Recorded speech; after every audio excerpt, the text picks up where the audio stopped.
Hey, 42 here.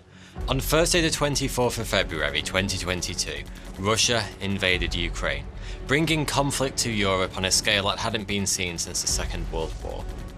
At the time, most, if not all, political commentators believed victory for Russia would be swift and decisive, with the only real question being just how far Putin would go before he was satisfied. The reasoning behind those bold predictions was pretty simple. In the red corner was Russia, one of the largest and most feared military forces on the planet, led by seasoned campaigner and notorious topless horseback rider Vladimir Putin. Whilst in the blue and yellow corner was Ukraine, outnumbered and outgunned in every conceivable department, and led by a former comedian, Volodymyr Zelensky. But as the weeks and months dragged on, it became abundantly clear that victory for Russia was nowhere near. And that got me thinking, if one of the world's most powerful countries could be thwarted by a far smaller foe today, what the f*** happened in World War II? Think about it. In only a few months between the end of 1939 and 1940, Nazi Germany somehow conquered half of Europe and a good chunk of North Africa, growing so powerful that it took the combined efforts of Britain, the Soviet Union, the USA, and a whole host of other countries to finally bring them down. When viewed alongside the war in Ukraine, that kind of freewheeling military domination just doesn't make any sense. Also, consider that Hitler's assault on world freedom came just 20 years after Germany suffered crushing defeat in World War I, and the whole situation is downright baffling. So, how did the Nazis snowball so suddenly, and why was the rest of Europe so utterly powerless to stop Hitler's war machine in its first few years? I'm glad you asked. If we go back to just after the First World War, Germany posed about as much threat to world peace as a damp flannel. Under the Treaty of Versailles, signed by the newly installed Weimar government as part of the German surrender, Germany reduced its military to 100,000 individuals and disbanded its air force altogether. After some vigorous political arm twisting and the odd persuasive nipple cripple thrown in for good measure, Germany also accepted full responsibility for the war and agreed to pay billions of dollars in reparations to the rest of Europe. That was all very good in principle, but in practice, Germany was practically penniless. And so the Weimar government came up with a genius economic plan to pay off its mounting debts. It started printing money by the truckload. Yeah, you don't need to have an economics degree to see where this one's going. All that shiny new money flooded the German economy, triggering mass hyperinflation that, at its worst, saw 4.2 trillion German marks being worth a single US dollar. If you were unfortunate enough to be a German citizen in the early 1920s, you didn't keep your money in a wallet.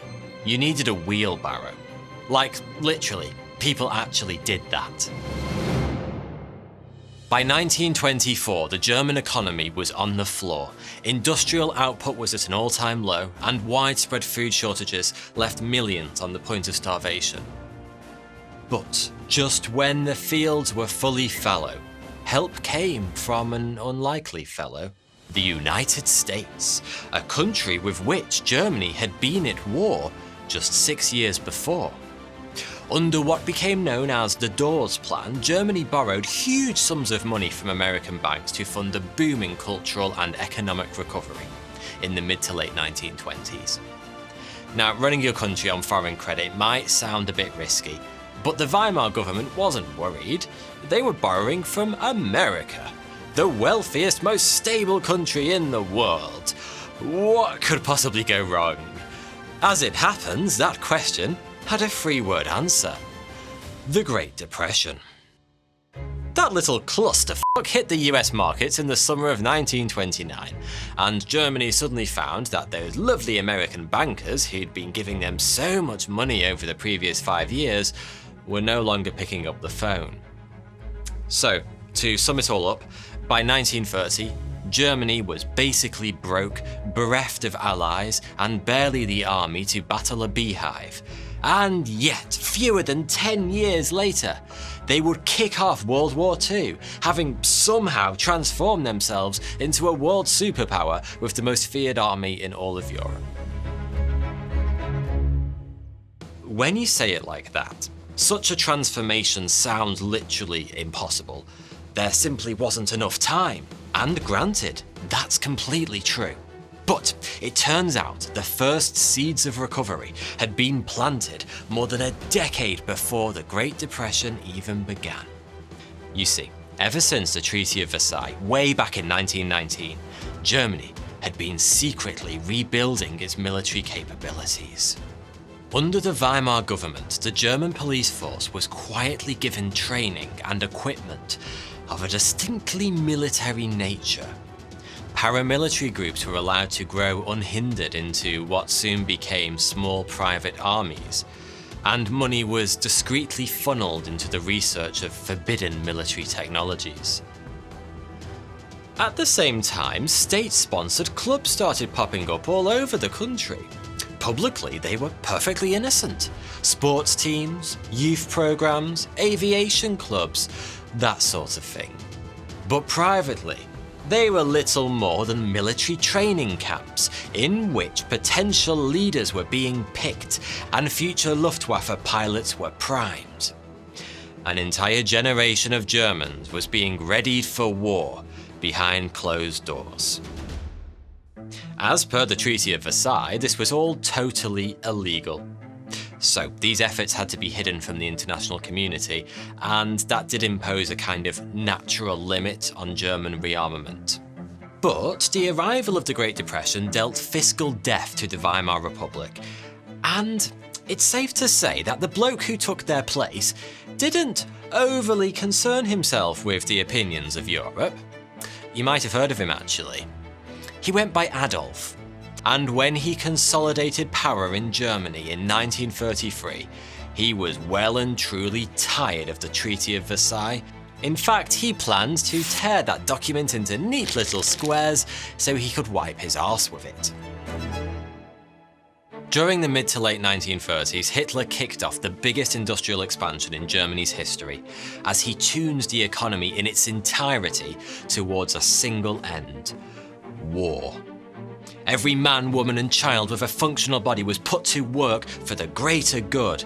Many were funneled into factories producing munitions and vehicles of war. Some furrowed the fields, and others built massive public projects, including the now famous autobahns. Hitler paid for all of this with what amounted to little more than financial smoke and mirrors, involving shell companies and shady promissory notes known as MIFO bills. The whole thing was entirely illegal and hopelessly unsustainable. But Hitler wasn't interested in Germany's long-term financial stability. No. He was going to war, and so long as he won, he'd be able to pay off Germany's mounting debts with all of that loot. In other words, he was turning Germany into the biggest bully in the playground, and he was about to go after the rest of Europe's lunch money. By 1935, Germany's army had tripled to 300,000 men, and its air force, something that's very existence was outlawed, boasted 2,500 cutting-edge warplanes. Now, Hitler wasn't exactly known for his modesty. This is a man who believed his people were part of a master race that deserved to rule over mankind.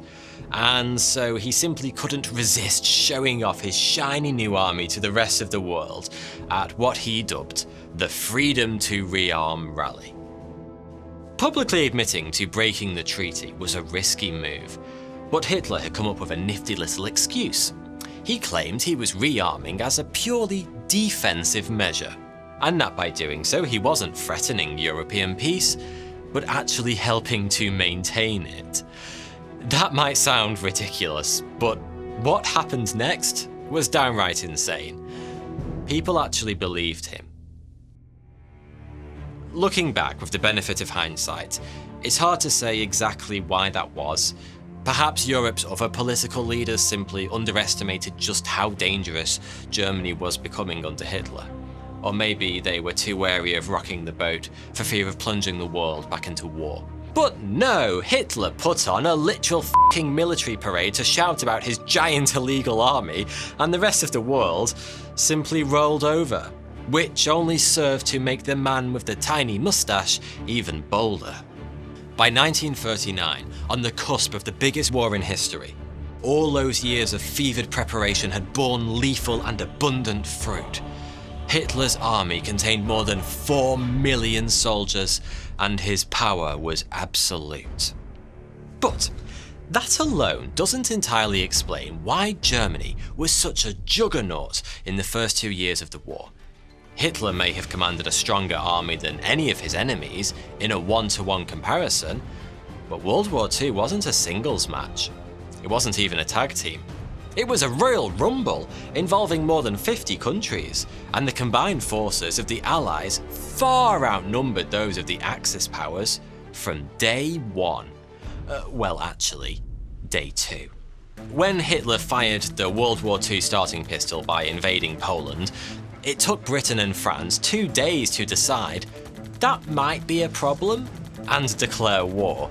So, just 54 hours into a war that would last 6 years, the Nazis were vastly outnumbered by the combined forces of the Allies, which also happened to have more money, more resources, more ships and planes, more pastries, more pretty much everything.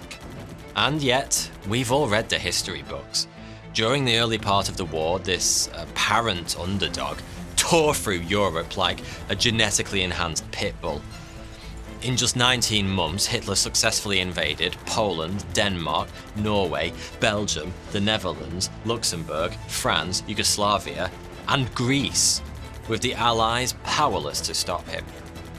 As for how he did it, well, it turns out Hitler had a trick up his well-starched sleeve.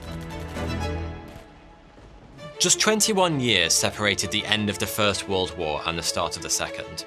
But during that time, warfare had changed forever. The trouble was, only the Germans had actually noticed. World War I was fought largely in the trenches, with long periods of stalemate as huge forces dug in behind fixed lines. Attacking such heavily defended positions was certainly possible, but it cost the aggressor dearly. However, in World War version 2.0, fortified trenches received a huge nerf. Thanks to advances in tanks, planes, and other newfangled weaponry, trenches had become defenseless. German tactics heavily hinged on these hulking machines, using their speed to surprise enemies with a torrent of tanks and motorized infantry. The objective was to daze the enemy and decimate their defenses. This rapid shitstorm on the ground was simultaneously supported in the skies by newly designed dive bombers that focused their efforts where enemy resistance was strongest, whilst also harassing support lines. You probably know this approach to murdering the enemy as the famous Nazi blitzkrieg tactics, a word that literally translates to lightning war. But oddly enough, the term blitzkrieg was never actually used by the Germans. The term was picked up by Western media and somehow stuck. Anyway, in reality, and contrary to popular belief, the foundational principles of blitzkrieg, strike fast and strike hard with combined arms, weren't anything new. The Germans simply combined classic military ideas with modern technology in ways that nobody had ever seen before. The final piece in this devastating blitzkrieg puzzle was the humble radio. Much like tanks, radios were readily used in the First World War, but they were large and unreliable, and their pitiful range made them about as viable as shouting really loudly. But in World War II, radios were much smaller with much better range, and so you don't need to be Sun Tzu to know that effective communication is an incredible asset on the battlefield. And the Germans were quick to adopt the radio as a means to coordinate their devastating blitzkrieg attacks. Of course, the Allies had access to all these tools too, they just hadn't had the time to figure out how to use them as effectively. At the start of the war, the British didn't have a single dedicated armoured division in their entire army. The Poles were still heavily reliant on cavalry, And whilst the French actually had more tanks than the Nazis, they didn't arrange them in mass ranks like in the German panzer divisions, but sprinkled them here and there amongst the infantry. Most French tanks also lacked radios, meaning they simply had no way to match the seamless coordination of Hitler's ranks. The tactics we now call blitzkrieg were so effective that they allowed the Nazis to defeat their enemies incredibly quickly, and often with minimal losses. France fell to the Nazi war machine in 6 weeks, Poland 35 days, and Denmark in just 6 hours. Sorry, Denmark. Okay, so there's been a lot of background to cover in this video, but if I had to sum it all up in a too long didn't watch, it would be something like this. The Nazis were so unbelievably successful in the first 2 years of the Second World War because they were better prepared than everyone else. That extra prep time allowed Hitler and his generals to amass a huge, well-equipped army, gain a technological edge over their enemies, and master the nuances of mechanized warfare before anyone else. You have to remember, for years Hitler knew he was preparing for war, whilst his neighbours were preparing for peace. This crucial head start proved too powerful for Europe to overcome, and if Hitler hadn't begun to believe his own propaganda, namely that his army was all but invincible, the Allies might never have caught up. But, as it transpired, by the middle of the war, Hitler was no longer a schoolboy looking to steal some lunch money. He more resembled a crazy homeless person wandering the streets with piss in his shoes, trying to start fights with absolutely everyone. In the summer of 1941, Hitler ordered the invasion of the Soviet Union as part of Operation Barbarossa. And 6 months later, he declared war on the United States in the aftermath of the Japanese attack on Pearl Harbor. Strong though it was, Nazi Germany didn't have the manpower nor the resources to win a truly global war, and yet that's what Hitler ultimately got himself into. It took some time, but eventually, the stronger, larger economies of the Allies started to outproduce those of the Axis powers. Allied defeats became the exception rather than the rule. And thanks to the bravery and sacrifice of countless people from many different countries, one of the darkest periods in human history was finally brought to a close. Thanks for watching.